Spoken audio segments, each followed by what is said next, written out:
Let me just get this out of the way by saying that the Super Mario Brothers movie was amazing. It was so much fun. And, I found out that critics really didn't care for it. And to a certain degree, I understand that. It's a very by the numbers movie. It doesn't go out of its way to do too much, and it's very obvious there was a lot of Nintendo having its hands in it because of all the references. But that's the thing, people wanted that. We want to see all these iconic moments and imagery and sound and iconography in this movie because, hey, it's a Mario Brothers movie. It doesn't have to just deviate too far from what it needs to, especially since this is the first movie. It establishes what it needs to, whereas the first game was just Mario has to defeat Bowser to save Princess Peach. Boom, that's the movie. Because the thing is, it feels like it's taken Hollywood this long in the past 5 to 10 years to understand that, hey, fans of these games would love to see something that is fairly faithful in the movies. Who'd have thunk? And it's not like it's a one-for-one adaptation, of course it couldn't be. But the things that it does decide to do that deviate from the original source material is still pretty fun. Getting to actually see Mario and Luigi's family,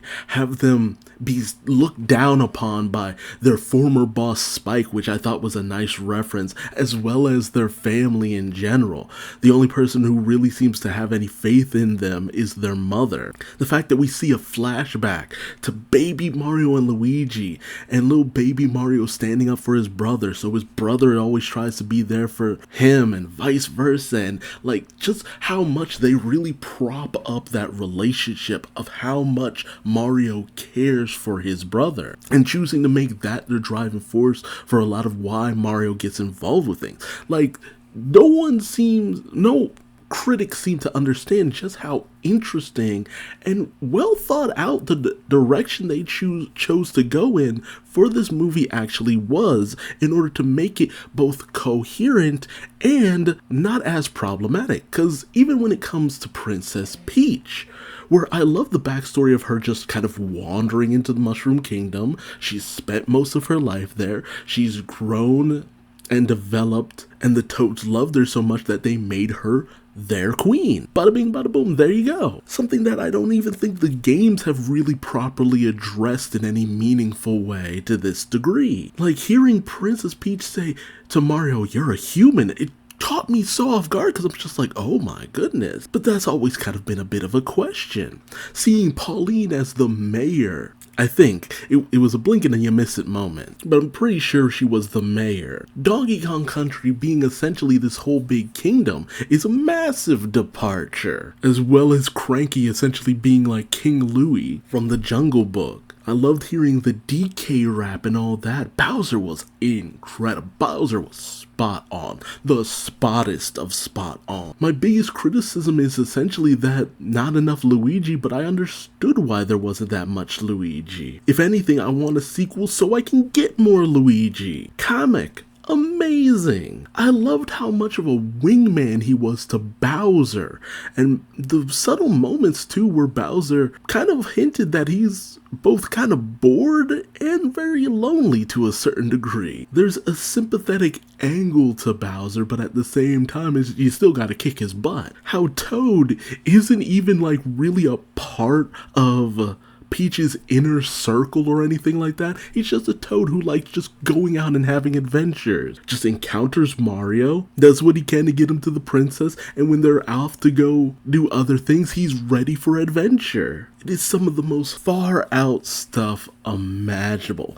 And that Blue Luma who just kept obsessing over the most morose and grim and macabre things, kid had issues. And I will admit, the pacing was very fast. They were wasting no time. They leave you no time to linger on certain moments more than is needed. But that is also to its benefit because they don't pad out the runtime. They are trying to give you what you need and get you out the door. Hour 32 minutes, you done. But this serves as such an amazing setup. And given the box office for this thing, my God, the spin-offs. But if they're anything like that, like this, dude, yes, give me all the spin-offs. The setup for Yoshi at the end. Like, dude, I'm shocked they didn't shoehorn Yoshi into this in some way, shape, or form. But at the same time, they realized, Yoshi doesn't really have a place in how we're doing this story.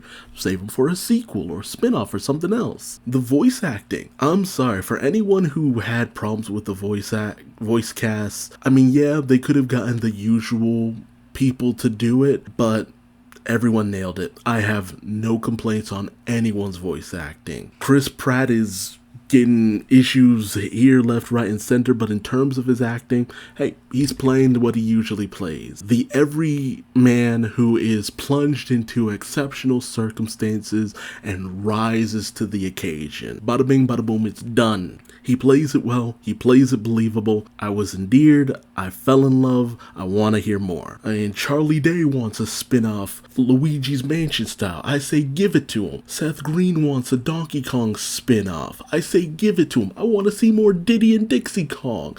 Man, that brief moment with Diddy and Dixie was just like, oh my God, I fell in love with them. I'm like, give me a Donkey Kong movie. No. Shoot, Anya Taylor-Joy wants a Princess Peach movie. I say give it to her. And any of the people who are out there saying, oh man, it's too woke, they made Peach this badass fighting combatant, so agile and all that. It's just like, dude, you never played a Smash Brothers game. Shoot, they tie Peach's athleticism into the plot. I loved that. And it's not as though she easily starts to overpower Bowser or anyone else, let's face it. At most, she manages to get one over on Mario for a brief moment, and any other time that she manages to get one over on somebody is because she has a power-up. Shoot, I love the fact that they make it known that without power-ups, Mario, Luigi, Peach, they are not as capable as the likes of Donkey Kong or Bowser. They are woefully overpowered because giant gorilla, giant turtle. Surprise, surprise, they're a lot more capable than the humans. Although I will admit, I feel as though Kamek kind of disappeared at the end of the movie. Unless I must have missed a scene, because Kamek was holding on to the star, Peach boops it over to Mario, and then what happened to Kamek after that? I don't remember. I must be missing something, because I'm like, what happened to Kamek?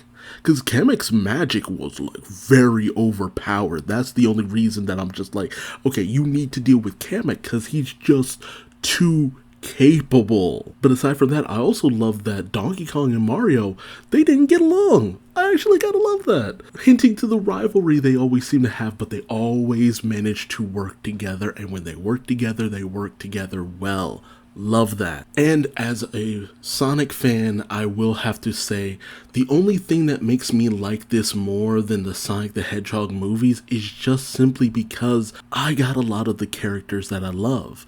If we had had a Sonic movie that had the likes of Sonic, Amy, Knuckles, Tails, all that, aces, which essentially we might very well get with Sonic 3. This Mario movie earned over $1 billion, and I say rightfully so. And I hope that this actually helps to bolster the third Sonic movie, and each Sonic movie manages to earn $100 million more than it did previously. First one had a little over $300 million, second one had a little over $400 million. I'll be fine if the third one gets $500 million. And hilariously enough, because of the whole SAG strike situation, we might end up with more of the animated furry characters than anything else. This really scratched the itch for me. This feels as though it easily could have been made in-house at Nintendo, just because with all the rendering technology and all that, just, man,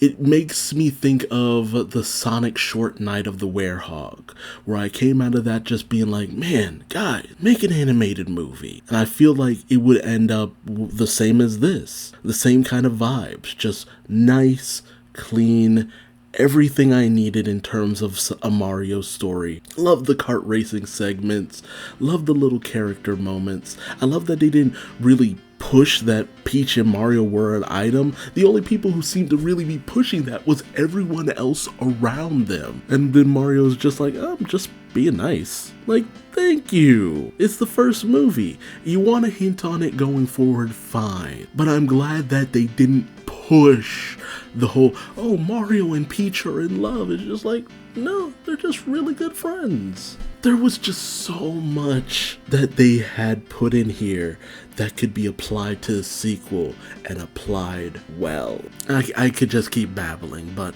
a fun time well spent. Kids loved it. That's what really mattered. Me who grew up with the Super Nintendo, OG Mario and all that, loved it. Well done. Simple as that. But hey, let me know your thoughts in the comment section below.